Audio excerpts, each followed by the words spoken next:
And welcome to the Aaron Katzman Show. I'm your host, Aaron Katzman. We speak about your life, your money, and your investments. And as always, we're coming to you from the spiritual and soon-to-be financial capital of the world, Jerusalem, Israel. If you like this content, please hit the like button below. If you've not yet done so, please subscribe to both the YouTube channel and to the podcast. And if you think somebody might find this of actual interest, why don't you go ahead and hit the share button, and you can share it with them as well. So, I know that you notice that I'm not in my professionally produced podcast studio as usually. The high quality of the the big podcast.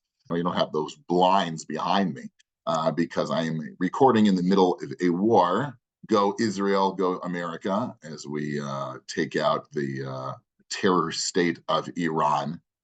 So like everybody else, we have to make do with what we have, and thankful for that. So I'm recording from undisclosed location. I don't want our enemies to know where I'm broadcasting for fear of retribution.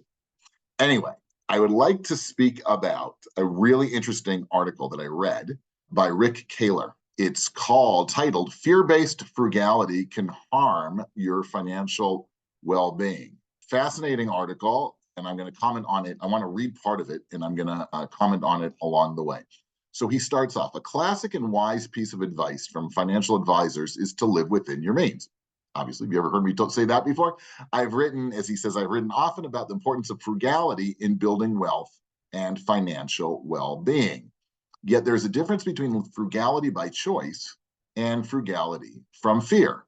For those who grew up in poverty, the emotional impact of that early struggle can shape a reluctance to spend money, even when their circumstances have changed and they have more than enough. A recent article by Christian Kelly in Silicon Camels discusses some of the factors behind this pattern of behavior.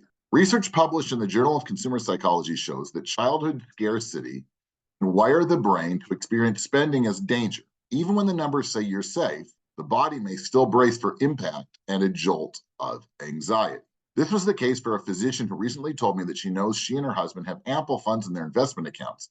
Still, if her checking account doesn't have a certain amount of money in it, parts of her are screaming, "We're going broke," in a complete panic. Now, I want to stop here because I mentioned this before. I once did a consultation for a lady, and the whole point of the consultation was her sister, I think, maybe it was a daughter or sister, I don't remember exactly, trying to get this other person to spend more money. And it was crazy. She was in her 60s. She was retired. She had a small pension. She had a small state pension from Israel. She also got Social Security. In addition, she owned 6 apartments in the city of Jerusalem. Right there, for anybody who knows, even then, it was a few years ago, it was worth probably $5 or $6 million of real estate, all paid. And that was providing her with income in the ballpark of $150,000 a year, plus, like I said, Social Security from America, Israel Bituach Lomi, which is Israeli Social Security, plus a small pension. The lady lived on her own at this point, and as such, she was nervous that she was going to run out of money, up to the point that at the end of the meeting, the person who was with her suggested that they go afterwards to a restaurant for lunch, to a cafe. There are a bunch of cafes near my office. She said, "Let's go for lunch." And the lady says, no, I can't afford it. I can't afford it. So they went to a cheap coffee place where they sell discounted coffee for like then it was 5 shekels a cup, which at that point was like around, I don't know, $1.70 or whatever, $1.40. And she treated her to a cup of coffee, and that was it. And this was a lady who had more money than she ever knew what she could do with. And when we were talking, it was because she grew up in, abject poverty. She was not able at all to even have clothes, right? And she received hand-me-downs and all that stuff. And as a result, that's how she was raised, and that's how she raised her family. And when she was now on her own, that's how she continued in life. And it was really, really sad because she was like paralyzed financially. She wouldn't spend anything. And there was no reason. She was worth millions and millions of dollars. But like this physician that we quoted, she was just in a panic. Getting back to the article, he says, this isn't the same as intentional frugality, which is a conscious choice. Scarcity conditioning is often an involuntary emotional reflex. It can show up as systematic panic, as continuing to use things long past their usefulness because they're still good enough, as generosity towards others paired with denial toward oneself, or as hoarding. Many of us know people who hoard, who will use things until they're way, way beyond what they were meant to be used for. Again, because they have this emotion of frugality. Feeling a type of survivor's guilt is also common for people who move into higher socioeconomic bracket than they grew up in, right? Moving on up. This can show up as downplaying accomplishments, being unable to enjoy freedom and from financial want, or giving based in guilt rather than generosity. A strong work ethic is another frequent outcome of growing up poor. Many people watch parents work relentlessly just to survive. Developmental psychologists describe a shift and persist strategy, adapting to stress while staying hyper-focused on long-term goals. While this often produces capable, resilient adults, can also lead to anxiety, imposter syndrome, job insecurity, burnout, the inability to rest or relax, and emotional distress. Now, I'm not going to bore you. I don't want to read the article. It goes on and on and on and on. I'm going to skip to the end. What allows change is not resisting or sharing, but understanding. When we approach the money behaviors with curiosity rather than judgment, we can acknowledge the role these parts played in helping us survive. Then we can gently update them on the present day reality that we no longer live in poverty. We can maintain behaviors that still serve us and modify others. Both financial and emotional growth are about healing and integrating the past instead of erasing it.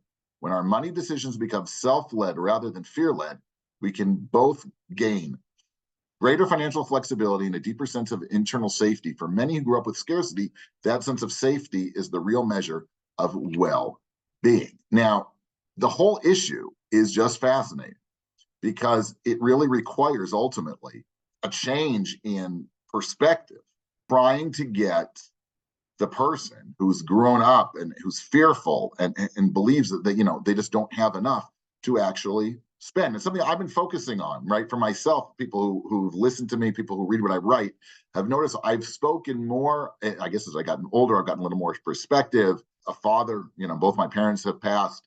Father recently passed a couple of years ago.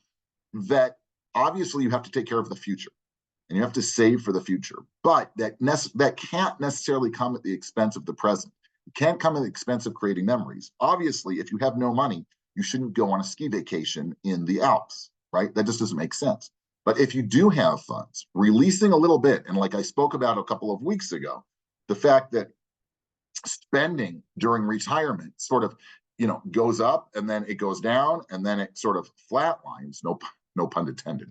But your early years of retirement are generally your most expensive years because that's when you do stuff, right? So realize that you can probably afford to spend a little more in your 60s and early 70s than you're giving yourself credit for.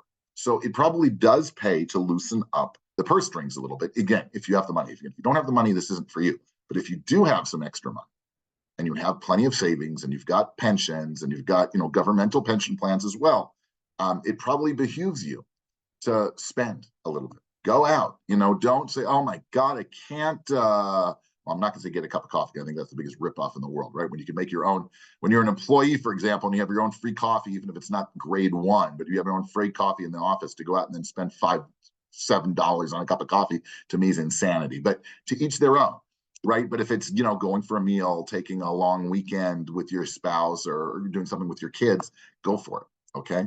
Free yourself up a little bit. Allow yourself to spend. Again, not crazy. Don't go from one extreme to the other. We don't like that. We like the middle road, right? So don't go from frugality to sort of financial anarchy, where you do whatever the heck you want to do, right? You want to be in the middle. You want to be strategic. You want to be smart, but you also want to be able to spend some of your money. You've been watching and listening to the Aaron Katzman Show. We speak about your life, your money, and your investments. If you like this content, please hit the like button below. If you've not yet done so, please subscribe to both the YouTube channel and to the podcast. And if you think somebody might find this of interest, why don't you click the share button and share it with them as well. Hopefully, this will be the last recording from this undisclosed location. But if it's not, we'll be back with even worse quality than usual on the podcast, the technical part of the podcast. Anyway, thanks so much for tuning in, and we'll speak to you soon.